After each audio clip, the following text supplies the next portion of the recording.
Hi అండి, welcome back to my channel Indian కిచెన్కు స్వాగతం. ఇవాళ రెసిపీ వచ్చేసి మెత్తని పకోడీ అండి. మీరు కనుక ఫస్ట్ టైం నా వీడియో చూస్తున్నట్లయితే ప్లీజ్ లైక్ చేయండి, షేర్ చేయండి, సబ్స్క్రైబ్ చేసుకోండి, బెల్ ఐకాన్ ప్రెస్ చేయండి.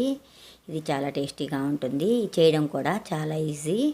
ఒక బౌల్ తీసుకొని అందులోకి 1/2 కేజీ ఉల్లిపాయలని ఇలా కట్ చేసుకొని వేసుకోవాలి. మరి చిన్న చిన్న ముక్కలుగా కట్ చేసుకోవాల్సిన అవసరం లేదండి.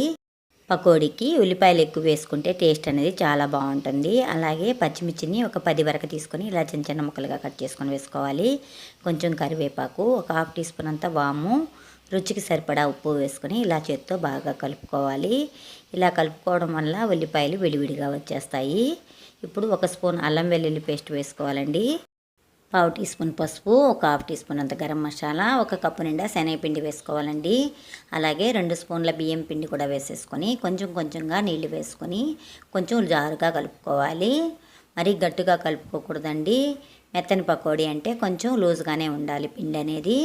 చూడండి, పిండి ఇలా ఉంటే సరిపోతుంది. మన ఛానల్లో చాలా రకాలుగా పకోడీలు అప్లోడ్ చేయడం జరిగిందండి. అవన్నీ చూడండి, పిండి ఇలా వేస్తే ఈజీగా పడేటట్లు ఉండాలి. స్టవ్ వెలిగించుకుని ఒక ప్యాన్ పెట్టుకొని అందులోకి డీప్ ఫ్రైకి సరిపడా ఆయిల్ పెట్టుకున్నానండి. ఆయిల్ బాగా వేడెక్కింది. ఇది మీడియం ఫ్లేమ్లో పెట్టుకుని వేసుకోవాలి. రౌండ్గా వేసుకోకూడదండి పకోడీ అనేది.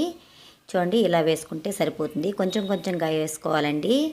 మరీ ఎక్కువగా వేసుకోకూడదు. పకోడీకి కొంచెం చిన్నగా ఉంటేనే బాగుంటుంది కదా. ఇలా వేసుకొని గరిటె తీసుకొని ఇలా రౌండ్గా తిప్పుతూ ఉంటే అన్నీ ఈవెన్గా వేగుతాయి. చూడండి, వేగిపోయాయి. ఇది ఒక ప్లేట్లోకి తీసేసుకుంటున్నాను. రెండో వాయి కూడా వేస్తున్నానండి. చాలా ఈజీ అండి.